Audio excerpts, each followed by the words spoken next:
계속해서 출애굽기 강의 말씀 듣도록 하겠습니다. 하나님과 인간의 밥상 공동체 이 제목으로 같이 은혜를 나누기를 원합니다. 성경의 맥을 관통하는 여러 가지 그 중심 사상들이 있습니다.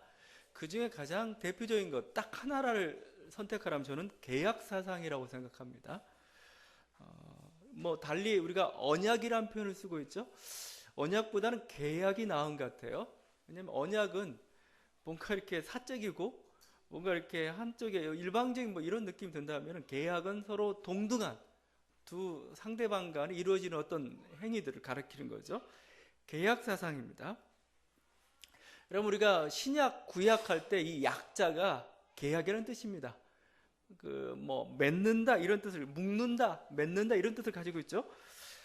그래서 하나님과 인간이 맺은 언약, 맺은 계약, 이게 바로 약자입니다. 약자. 신약 구약이죠. 그래서 옛 약속, 옛 계약, 또 새 약속, 새 계약, 그래서 신약이 된 겁니다. 오늘 읽은 말씀에서는 계약 체결 장면이 어떤 건가, 계약이 어떻게 이루어지는가를 가장 적나라하게 잘 보여주고 있는 것 같아요. 모세와 이스라엘 대표하는 그 70인의 장로들이 그 하나님 앞에 이렇게 나아가죠. 그래서 하나님과 계약을 맺습니다. 그 한가운데 율법이 있는 거죠. 율법을 매개로 계약을 맺는 겁니다. 너 율법 다 지켜라, 하나님 요구죠. 그러면 너희를 내 백성 삼고 내가 너희를 지키겠다. 이스라엘 백성 쪽에서는 율법을 지킴으로써 하나님과 계약이 이제 성사가 되는 거고 유지가 되는 겁니다. 하여튼 이게 지금 오늘 그 계약을 맺고 있는 그런 장면이죠. 오늘 말씀 보다 보면 그 계약 체결 의식에서 가장 중요한 두 가지가 있죠. 두 가지 의식. 하나가 피의 언약입니다. 피. 이 짐승, 희생 제사를 드리고 그 피의 절반을 제단에 뿌리죠. 제단에 뿌리고 나머지 절반은 백성들에게 이렇게 뿌립니다.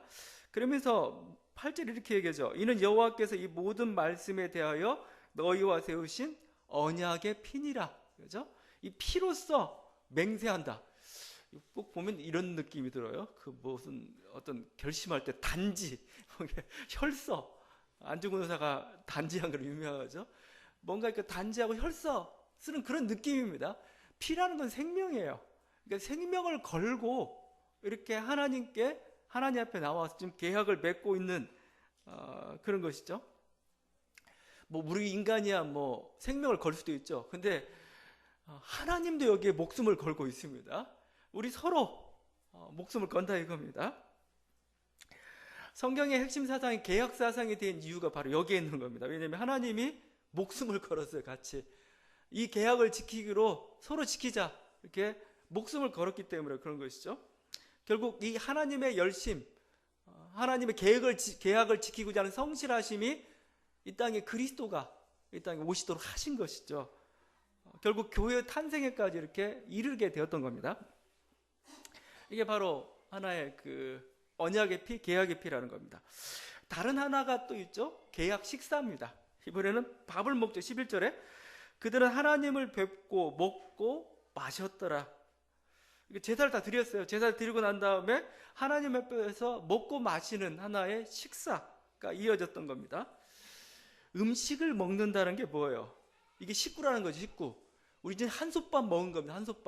한솥밥 먹었다는 건 뭐예요? 밥만 먹었다는 얘기가 아니죠. 한솥밥을 먹었다는 건 뭐죠? 한 운명 공동체가 이제 되었다는 겁니다. 그러니까 계약 식사라는 것은 이제 하나님과 인간이 그야말로 밥상 공동체가 된 겁니다. 우리 한솥밥 먹는 그렇게 서로 끈끈하게 연루된 그런 존재가 되었다는 거예요. 여러분 그림 한번 그려보세요. 식탁 중앙에 하나님이 있습니다. 이스라엘 70명의 장로지만 이스라엘 대표하는 사람들이죠. 그들이 이렇게 딱 둘러서 한 상에 먹고 지금 마시고 있습니다. 이게 계약 식사, 이게 밥상 공동체고 이게 한솥밥 먹는 것이죠. 바로 우리들이 나누고 있는 그 상만찬이라는 거, 그게 바로 이 계약 식사입니다. 예수님이 우리 그런 그림 많이 봤잖아요. 추후의 만찬 해가지고 예수님이 가운데 계시고 12 제자 같이 이렇게 식사하고 있는 그런 모습, 바로 성만찬이 바로 이 계약 식사죠. 함께 먹는다는 게 뭐예요? 굉장히 기쁘죠. 먹을 때 가장 기쁩니다. 먹을 때 싸우는 사람 이상한 사람이에요. 그 자체가 너무 행복한 거예요. 먹을 때 기쁘죠. 그리고 뭔가 뿌듯해요. 풍족하죠. 모든 불만도 어느 정도 사라지는 그럼 맛있게 해야 되겠죠. 하여튼 이제는 우리 한 몸이다, 한 식구라는 겁니다. 그게 바로 계약 식사인 거죠. 그러니까 지금 그래서 율법을 중심으로 계약 체결하면서 언약의 피를 나누고 또 뭐죠? 같이 식사하면서 이제 우리가 이 계약을 지키기로 준수하는 하나의 의식인 겁니다.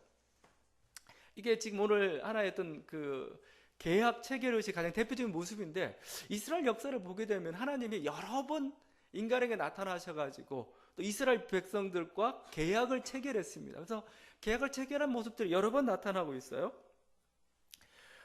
대표적으로 창세기에 아브라함이죠. 아브라함과 하나님이 계약을 체결합니다. 창세기 15장에 나와 있는데 15장 18절입니다. 그날에 여호와께서 아브라함과 더불어 언약을 세워 이르시되, 아브라함과 계약을 세워 이르시되, 이렇게 되는 겁니다. 근데 이때 아브라함과 하나님 사이에 계약을 맺는데 이때도 조금 독특한 의식이 있습니다. 독특한 의식이 뭐냐면은 그 짐승들 그리고 새들을 다 쪼개놔요. 둘로 반조각을 내가지고 서로 이렇게 마주보도록 이렇게 해놓습니다. 그리고 이 사이를 하나님이 지나는 겁니다. 그건 뭐냐면은, 여러분 원래 계약이라고 할 때 히브리어로 베리트인데, 계약을 맺다라고 히브리어는 표현하지 않아요. 히브리어에서는 뭐라고 표현하냐면 계약을 자르다라고 표현해요. 계약을 자르다. 이거 왜 이 자르다라는 표현을 쓸까? 누구는 뭐 여러 가지 어원을 얘기하지만 그 이유 중에 하나가 이렇게 짐승을 잘라놓는, 이렇게 갈라놓는, 쪼개놓는, 그거에서 어원을 찾는, 또 의미를 찾는 분도 있습니다. 그건 뭐냐면은, 원래는 계약을 맺을 때 이렇게 두 당사자가 짐승을 쪼개놓고 그 사이를 지나가는 겁니다. 인간도 지나고, 그러니까 갑과 을이 같이 지나가는 거죠. 그러면서 우리 이 계약을 지키자. 만약 이 계약을 지키지 않으면 이 몸이 두 쪽이 나도 상관없다. 그런 하나의 체결 의식인 겁니다. 근데 아브라함과 하나님이 계약을 맺을 때 독특한 것은 아브라함이 안 지나가요. 아브라함이 안 지나가고 하나님의 불기둥만, 하나님의 구름, 하나님만이 싹 지나갑니다.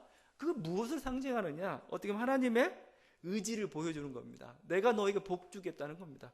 너를 가나안 땅에 반드시 너희를 가나안 땅을 주고 너희 후손들에게 이 큰 민족이 되는 그 복을 주겠다는 그 약속을 내가 반드시 실현하겠다. 하나님 의지를 보여주는 겁니다. 너에게. 그래서 이게 하나의 계약 체결인데, 아브라함 지나지 않고 하나님만 지남으로써 그렇게 된 거고. 그래서 이 하나님께서 계약을 맺으셨기 때문에 이스라엘 백성이 400년의 그 기간이 찼을 때 하나님께서 그 계약을 기억하셨다. 그런 표현을 쓰고 있습니다. 그래서 결국 그들을 가나안 땅으로 이렇게 돌아오게 하셨던 거죠. 모세에게 처음 나타나가지고 아브라함의 하나님, 이삭의 하나님, 야곱의 하나님이라고 했습니다.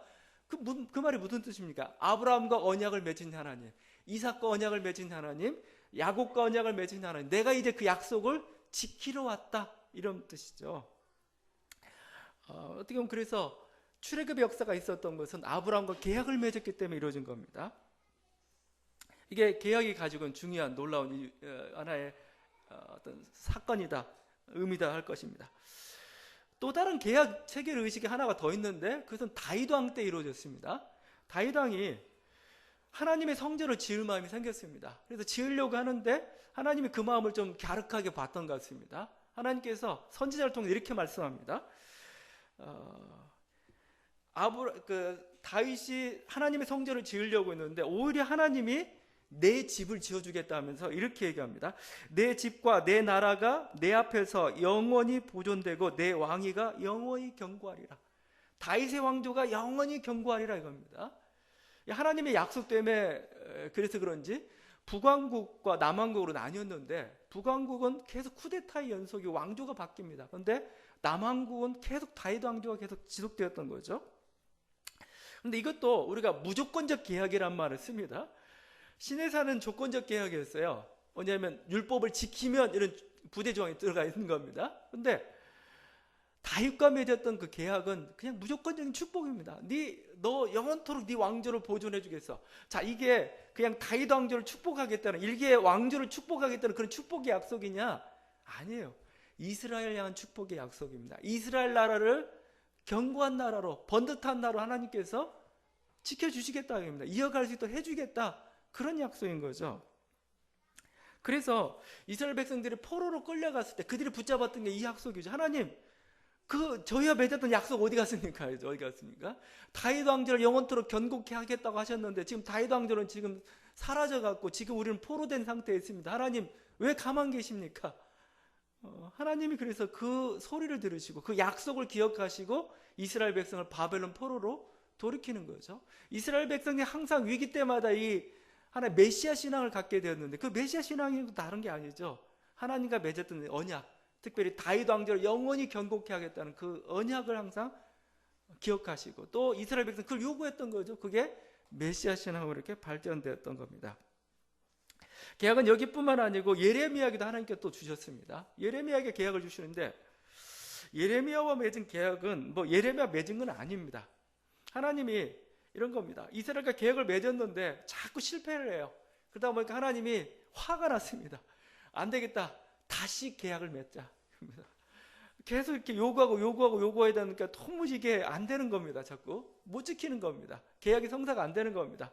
하나님 다시 과거는 없던 걸로 돌리고 다시 시작하자. 새 계약의 약속을 주십니다. 예레미야서 31장 31절 말씀입니다. 여호와의 말씀이니라. 보라, 날이 이르리니 내가 이스라엘 집과 유다 집에 새 언약을 맺으리라. 새 언약을 맺으리라 합니다. 이 새 언약, 여기서 나온 게 신약입니다. 신약이란 말을 쓸 때 새 언약이라는 단어가 바로 여기서 나온 겁니다. 어떻게 보면 이게 사실 교회의 탄생을 예고하고 있는 겁니다. 그 전까지는 이스라엘의 나라, 율법이라는 하나의 돌판에 새긴 계명을 가지고 만들어졌다면 이제 그 민족적 경계를 넘어가지고 이제 예수 그리스도를 주로 시인하는 하나의 교회라는 공동체, 만민의 공동체를 하나님의 백성으로 삼고 그들과 계약을 맺겠다는 것이죠. 그리고 이제는 돌판이 아니라 그들의 마음의 심령에 하나님의 말씀을 새기겠다 이겁니다. 예레미야서의 말씀입니다. 이 언약은 내가 그들의 조상들의 손을 잡고 애굽 땅에서 인도하여 내던 날에 맺은 것과 같이 아니할 것은 내가 그들의 남편이 되었어도 그들이 내 언약을 깨뜨렸습니다. 여호와의 말씀이니라. 그러나 그날 후에 내가 이스라엘 집과 맺을 언약은 이러하니 곧 내가 나의 법을 그들의 속에 두며 그들의 마음에 기록하여 나는 그들의 하나님이 되고 그들은 내 백성이 될 것이라. 여호와의 말씀이니라. 막 이렇게 말씀이 바깥에 있고 돌판에 새겨지니까 자꾸 외면하고 안 보고 막 그래요. 이제는 마음판에 새겨놓겠다. 그래서 말씀을 지키는 공동체, 새로운 신의 하나의 공동체를 만들겠다.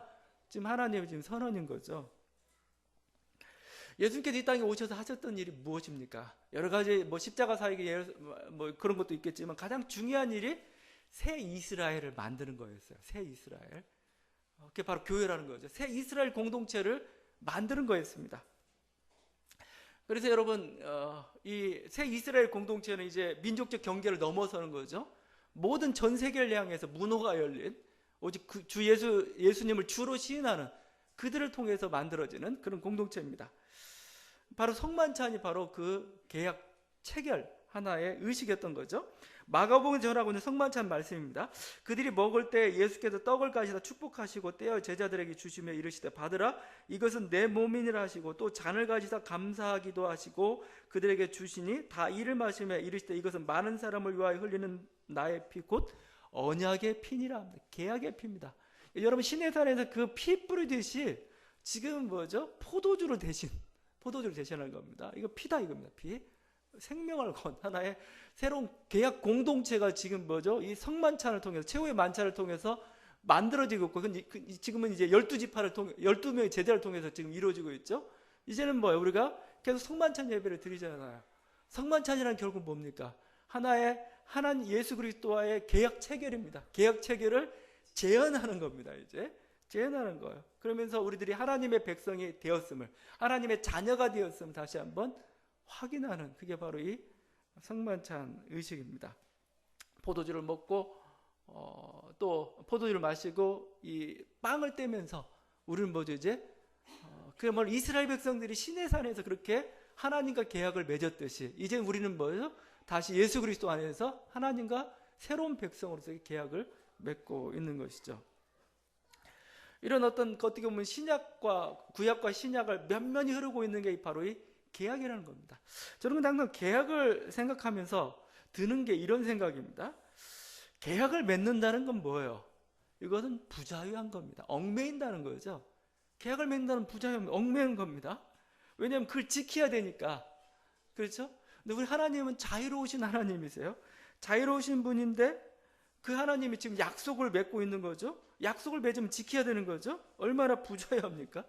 하나님은 자유로우신 분인데 인간하고 계약을 맺고 나면 뭔가 이렇게 지켜야 되고 뭔가 이렇게 걸리는 거잖아요.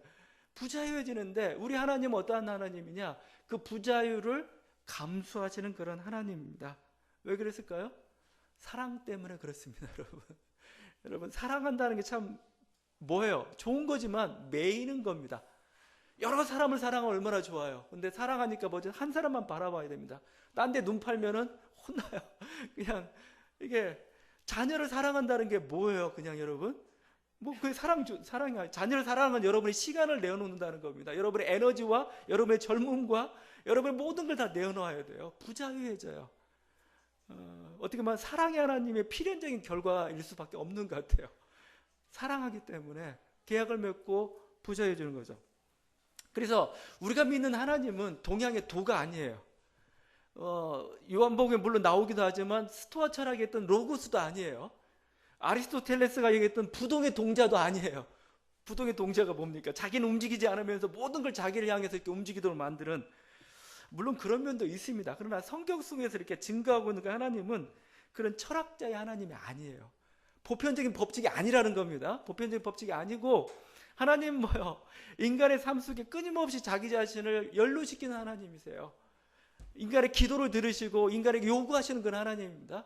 제가 기도라는 게 그래요, 여러분. 기도라는 게 사실은 말이 좀 안 돼요. 왜 안 되냐면은 내가 누구의 기도를 들어준다는 건 뭐예요? 내가 어디에 진학하게 해주십시오. 내가 합격하게 해주십시오. 그 기도를 들어주는 그 순간에 다른 사람은 어떻게 됩니까? 떨어져야 돼요. 다른 사람은 뭐예요? 손해를 봐야 돼요. 그러면 여러분 하나님 입장에는 내가 어떻게 하겠습니까? 이거 어떻게 하지 이거? 얘 붙이면 얘 떨어지고 얘 합격시키면 얘가 이렇게 돈 벌면 얘가 희생당하고. 보편적인 신이라면 뭐죠? 그때는 뒷짐지는 겁니다. 나는 원칙만 딱 정해놨을 뿐이다. 너는 그렇게 살아. 거기에 합당하면 되는 거가 아니면 마는 거야. 근데 우리 하나님 그런 분이 아니세요. 우리 하나님은 뭐요? 합격시키는 분이세요. 우리 여러분 기도를 들으시는 분이세요. 그건 저는 이렇게 생각하고 싶어요. 아버지가 있는데 나는 모든 자녀를 사랑해. 너도 사랑하고 다른 자녀. 이게 아버지인가요? 아버지 아니죠. 내 자녀만 사랑해. 너무 이기적일지 모르겠지만 너무 인간적일지 모르겠지만 그게 사랑인 겁니다. 내가 가까이 하고 내가 가장 사랑하는 그 사람을 사랑하는 것, 그 사람이 잘 되길 바라는 것, 또 그들이 잘 되어 정말 도와주는 것, 이게 아버지 아니겠어요? 우리 하나님 그런 분이라는 거예요. 여러분, 보편적인 그 신, 난 모르겠다. 보편적인 신은 모르겠고 나는 이스라엘만 안다 이거죠. 근데 너는 내 것이라고 얘기할 때 그 얘기인 겁니다. 난 너만 안다 이거예요. 물론 그 인간의 머리로 우리가 계산할 수는 없죠. 하나님이 내 기도를 들어주시면서 나의 편을 들어주시며 동시에 어떻게 보편적인 이 진리로서 이 우주를 움직여 가실까? 그건 우리들이 상상할 수 없는 그런 어떤 하나님의 신의 경지라고 할 수가 있죠. 그건 우린 모르겠고입니다. 우린 모르겠고 성경에서 끊임없이 우리들에게 보여주고 있는 하나님의 모습은 나는 너만 사랑한다 이거요. 나는 이스라엘만 안다. 그러니까 이게 참 놀라운 일이죠. 그 계약을 맺었다라는 것은 사랑한다는 거고 자기 자유를 포기한다는 겁니다. 근데 하나님은 바로 그런 하나님으로서 우리들에게 나타나고 있다는 겁니다.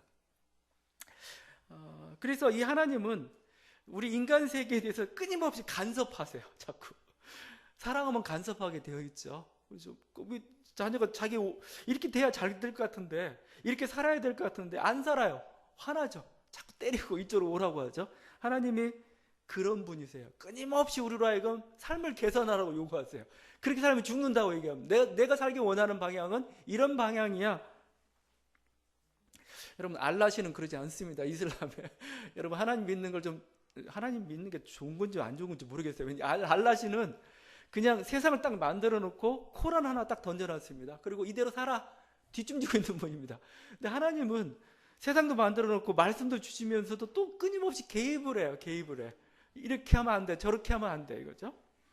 그래서 욥이 했던 그 유명한 고백 중에 하나가 있습니다. 하나님 저를 잠깐 제가 침 삼킬 동안만이라도 좀 잠잠히 계십시오. 당신 자꾸 건드니까 제가 괴로워 죽겠습니다. 막 이렇게 고백했던 것도 있어요. 아담이 타락했을 때, 그리고 노아 시대에 세상이 엉망이 되었을 때, 아브라함이 무기력한 인생을 살고 있을 때, 이스라엘 백성이 하나님의 말씀을 떠나 살고 있을 때 부지런히 그렇게 살지 말라고 하고 하나님 말씀을 보내고 선지자를 보냈던 게 바로 하나님이십니다. 예? 여러분, 그래서 우리 하나님은 신의 어떤 체면을 버리고 뭐요, 그냥 어떻게 오물 이게 때라도 뭐 그냥 묻어야 되지 어떻게 해요, 그냥 그 뭐 내가 깨끗하게 100% 깨끗하게 그렇게 사랑할 수는 없어요. 뭐죠? 오물이 묻더라도 뭐죠?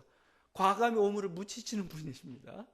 그게 하나님의 사랑이고 하나님의 요구죠. 그래서 어떨 때는 조금 좀 지나칠 때처럼 느껴질 때고, 어떨 때는 너무 좀 불편한 것처럼 느껴질 때도 있습니다. 그러나 계속해서 요구하신 하나님, 바로 계약의 하나님이라는 계약의 하나님. 우리가 하나님께 왜 계약을 맺으셨겠어요? 니네가 정말 어떻게 해야 잘 사는, 내가 요구하는 그런 삶이 있는데 너희가 정말 그런 삶을 사는 그 공동체가 되기를 원한다. 그런 백성들이 되기를 원하는 강렬한 하나님의 소망이 있었기 때문이죠. 자, 그래서 우리들이 인생을 살아가면서 아니면 우리가 세상을 바라보며 희망의 끈을 놓지 않는 이유가 바로 여기 있어요. 우리가 어떤 암울한 순간에, 어떠한 절망의 순간 우리는 결코 이 소망을 놓지 않습니다. 그건 왜 그러느냐? 하나님 때문에 그래요. 하나님과 우리가 계약을 맺었기 때문에 그렇습니다. 하나님의 사랑이 있기 때문에 그런 거예요. 지금 우리가 우리 운명을, 우리 인생을 엉망으로 만들어놨습니다. 세상을 엉망으로 만들어놨습니다. 자, 그러니까 인간의 책임이니까 니네가 알아서 해. 하나님이 그렇게 얘기하지 않으세요. 나도 공동 책임자다 이겁니다. 나도 이 잘못된 것에 대해서 책임져야 될 하나의 그런 존재다는 거예요. 그러니까 뭐예요? 우리 희망은 뭐예요? 하나님의 우리가 성실하심이라고 얘기합니다. 하나님의 성실하심. 어떤 성실하심입니까? 계약을 이루기까지, 계약이 성취되기까지 그 포기하지 아니하시고 끊임없이 이렇게 일하시는 하나님, 그게 바로 성실하신 하나님이죠. 이사야가 이런 고백을 했습니다. 만군의 여호와의 열심히 일을 이루리라. 막 그 이사야가 막 멋진 신세계에서 막 꿈을 꿨습니다. 멋진 신세계 꿈을 꿨는데 그게 어떻게 가능할까? 이사야의 답입니다. 만군의 여호와의 열심히 일을 이루리라. 하나님 뭐요? 아주 열심 있는 분이고 아주 열성적인 분이야. 그분이 이루실 거야. 그분이 하신다는데, 예레미야의 고백입니다. 여호와의 자비와 긍휼이 무궁함으로 우리가 진멸되지 아니함이니이다. 이것이 아침마다 새로우니 주의 성실이 크도소이다. 내가 아침에 일어났는데 내가 망하지 않았어요. 내가 심판을 당해서 끝나야 될 인생인데 그냥 우리 민족인데 그대로 살아있어요. 생각해보니까 왜 그랬을까? 주의 긍휼과 자비가 무궁하시고 뭐죠? 이게 뭐요? 그 하나님의 우리를 향한 그 사랑이 성실함이지. 사랑의 성실함. 끝까지 사랑하시는 그 사랑이 아침마다 느껴졌던 거죠. 그래서 아침마다 주의 성실이 크도소이다 이렇게 했던 거죠. 우리는 포기할지 모르겠지만 하나님 포기하지 않는다는 겁니다. 우리는 세상에 대해서 희망의 끈을 놓는 그 순간 하나님은 절대 끈을 놓지 않겠다는 겁니다. 이게 계약을 맺으신 하나님입니다. 내 책임이다 이겁니다. 나와 연루됐다 이겁니다. 너의 인생이 아니고 나의 인생이란 거예요. 그래서 이게 이 희망이라는 거죠. 그래서 이사야나 사도 바울이나 인류 역사나 성경의 역사를 바라보면서 그들이 고백하는 게 이겁니다. 만일 만군의 주께서 우리에게 씨를 남겨두지 아니하셨다면 우리가 소돔과 같이 되고 고모라와 같이 되었을 것이다. 소돔과 고모라처럼 되고 망하고 희망 없는 인생이 되었을 텐데 하나님이 보면은 그 속에서 뭐예요? 씨를 남겨놨다 이거면 씨를 남겨놔가지고 뭐예요? 그게 살아나고 또 좌절되고 꺼질 것 같은데 또 살아나고 그게 하나님의 언약사의 역사였다는 거죠. 그게 하나님의 열심이었고 하나님의 성실하심이었다는 거죠.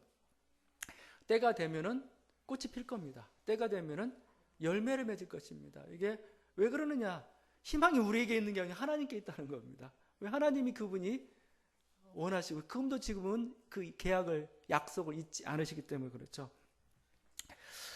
이번 금요일에 지난 금요일에 이 시대 최고의 인문학자라고 할 수 있죠. 그리고 정말 성찰한다는 게 뭔가 사색의 힘 그리고 사람이 살아간다는 것의 어떤 그 아름다움을 글로서 말로서 이렇게 실현했던 그 신영복 선생님이 계십니다. 이분이 돌아가셨죠. 참 안타까운 죽음입니다. 신영복 선생님 잘 모르면 여러분 소주 처음처럼 알죠? 처음처럼 그 글씨를 쓰신 분입니다. 그 글씨체 나비체라고 그러나요? 소주가 굉장히 서민적인 술인데 거기에 이렇게 또 이렇게 쓰셨던 그분인데 하여튼 뭐 여러분 그분의 책을 한 번씩 읽어보면은 굉장히 정말 살아간다는 거죠. 여기에서 느끼는 어떤 그 인간과 인간 사이의 어떤 그 삶의 아름다움들을 여러분 참 느낄 수가 있고 힘을 좀 느낄 수가 있습니다. 이분이 그 마지막으로 했던 그 강의가 제가 지난번에 말씀드렸던 석과불식이라는 겁니다. 석과불식. 시과 실은 먹지 않고 남긴다 이겁니다. 시과 실은 먹지 않고 남긴다. 이건 그림을 그리면 이렇게 나무가 다 떨어지고 시과 실 열매만 하나만 이렇게 딱 남아 있는 그 모습입니다. 위태로 봐서 저것도 언젠간 따먹힐 거야. 언젠간 사라질 거야. 그런데 그 속에서 놀라운 통찰을 우리가 발견해냅니다. 시과실이라는 겁니다. 시과실. 이거 먹으면 안 돼요. 먹으면 내년을 기약할 수가 없습니다. 시과실은 남겨서 뭐죠? 씨로 심어야 될 거 아니에요. 이게 결국 하나의 희망입니다. 희망. 위태롭지만 뭐요? 끝난 게 아니라는 겁니다. 끝난 게 아닙니다. 이건 그냥 남겨질 수밖에 없는 겁니다. 마치 성경에서 그루터기 남은 자, 사실 남은 자가 아니고 남긴 자입니다. 남긴 자. 하나님이 남기신 사람들이에요. 우리가 잘나서가 아니고 남기신 사람들이 있습니다. 그들에 의해서 뭐죠? 새로운 희망들은 항상 이어져 가는 거죠. 우리가 뭐 헬 조선이니 뭐 해가지고 여러 가지 힘든 사회를 살고 있는, 그리고 이분도 굉장히 뭐 20년의 자기 억울한 어떤 감옥살이에 또 여러 가지 이렇게 힘든 세상을 살았지만 이분은 항상 희망을 버리지는 않았어요. 희망. 그래서 마지막에 그가 남겼던 게 석과불식이라는 거죠. 씨앗은 남습니다. 씨 열매는 남습니다. 그래서 그 씨를 통해서 반드시 언젠가는 다시 꽃이 필 겁니다. 지금은 위태롭지만 완전 희망마저 꺼진 건 아닌 거라는 것이죠. 바로 우리의 희망을 우리가 어디서 찾느냐? 하나님의 열심에서 찾습니다. 하나님께서 우리를 사랑하세요. 하나님께서 이 나라를 사랑하시고 하나님께 이 세상을 사랑하세요. 하나님께서 포기하지 않으십니다. 하나님께 그리는 그림이 있습니다. 그 그림을 가지고 우리가 복주겠다고 약속을 맺으셨습니다. 그 약속을 이루시기까지 쉬지 않으시는 분이 우리 하나님이시라는, 우리는 여기서 희망을 찾고 있는 것이죠. 자, 그렇다면 우리는 그냥 인간은 아무것도 안 해도 되는 건가? 여러분, 하나님의 성실하심을 여러분이 봤다면은 여러분도 계약을 이루기 위해서 성실해야 됩니다. 왜? 이 계약은 피로써 맺은 계약이라는 겁니다. 여러분 목숨을 걸고 이제 하나님 한솥밥을 먹으면서 저도 하나님 뜻에 동참하겠습니다 하고 결의한 겁니다. 여러분 하나님 두려운 분입니다. 그냥 여러분 만월에 볼 분이 아니에요. 거기 10절과 11절에 이런 표현이 있죠. 이스라엘 하나님을 보니 그의 발 아래는 청옥을 편듯하고 하늘같이 청명하더라. 하나님이 이스라엘 자손들의 존귀한 자들에게 손을 대지 아니하셨고, 지금 하나님이 얼마나 거룩한지 뭐 이렇게 하나님 볼 수가 없어요. 이스라엘 백성 장로들이 하나님께 갔지만 하나님의 얼굴을 못 보고 뭐예요? 발만 봤습니다. 발만 봤는데도 막 그 청명함이 이루 말할 수가 없었다. 하나님이 손을 대지 않는 두려운 분입니다. 여러분이 계약을 맺은 분이 누군지 잘 똑바로 보세요. 막 힘 있는 자, 그냥 사장님하고 아니면 뭔가 권력자하고 여러분 계약을 맺었는데 그거 안 지켜요? 끝장입니다. 죽음입니다. 근데 우리가 계약을 맺은 분이 하나님이라는 거예요. 하나님. 그렇다면은 그냥 뭐예요? 은혜니 뭐니 해가지고 여러분 그냥 방망이 보면 안 됩니다. 하나님과 계약을 맺었기 때문에 우리가 하나님과 맺은 계약에 대해서 우리가 성실할 의무가 있는 겁니다. 다시 한번 제가 예레미야 말씀 읽어주겠습니다. 예레미야를 통해서 왜 하나님께서 새 계약을, 새 언약을 맺으시려고 했습니까? 이렇게 됩니다. 내가 이스라엘 집과 맺을 언약은 이러하니 곧 내가 나의 법을 그들의 속에 두며 그들의 마음에 기록하여 나는 그들의 하나님이 되고 그들은 내 백성이 될 것이라. 돌판에 새겨놨더니 이거 도무지 안 지키더라 이겁니다. 이제 마음판에 새겨놔가지고 잊지 않도록 만들겠다 이겁니다. 결코. 그럴 뿐만 아니라 마음판에 새겨놔가지고 이제는 뭐죠? 그전에는 막 타성적으로 마지못해서 지켰는데 이제는 즐거움으로 지키게 하겠다. 즐거움으로. 그래서 베드로가 예수님께 나와가지고 형제가 나한테 죄를 범하면 몇 번 용서해 줄까? 7번까지 하릴까? 했을 때 하나님 뭐죠? 예수님이 70번씩 7번까지 490번까지라도 하라라고 했을 땐 그게 의미가 뭘까요? 이제는 뭐요? 사랑한다고 할 때 이제 뭐요? 좀 성숙하게 좀 하라 이겁니다. 자, 마지못해서 그래 7번까지 참다가 그래 이래야지 그게 하지 말고 뭐예요? 하나님이 이제는 어떠한 분이신지 하나님께 너희 마음판에 새겨놨다 이거예요. 다 알고 있지 않나 이거예요. 하나님의 사랑이 뭔지를 알았으니까 뭐요? 490번? 아니 그 이상도 할 수가 있어요. 어쩔 때는 뭐죠? 딱 한 번만 할 때도 있어요.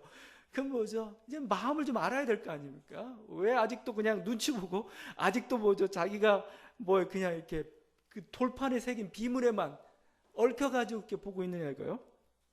사도 바울이 이렇게 얘기합니다. 너희는 우리로 말미암아 나타난 그리스도의 편지니 이는 먹으로 쓴 것이 아니요 오직 살아계신 하나님의 영으로 쓴 것이며 또 돌판에 쓴 것이 아니요 오직 육의 마음의 판에 쓴 것이라라고 얘기하고 있죠.